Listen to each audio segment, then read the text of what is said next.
Hey guys, this is Lindsay at the blog Repurpose and Upcycle, and today I wanted to do a little project on using chalk spray paint. You know, I use a lot of regular chalk paint, milk paint, basically any paint you can think of. I love it. I use it all. One thing I've never tried is the chalk spray paint. I've heard a lot of mixed reviews, so I've been kind of hesitant to try it.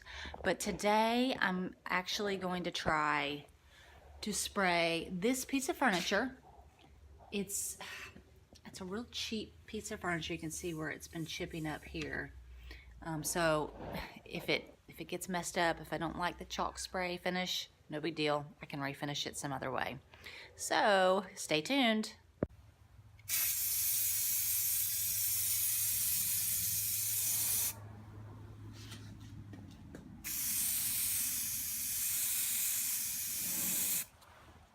Okay, so far I'm pretty impressed.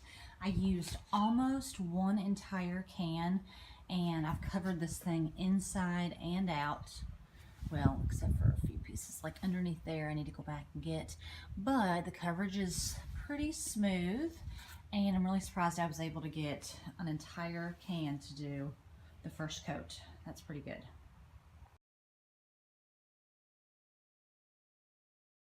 Okay, so I've done 2 coats and I'm pretty pleased with it. I think that's all I'm gonna do.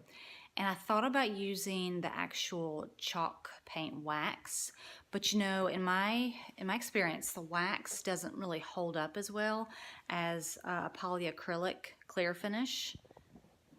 I'll show you guys.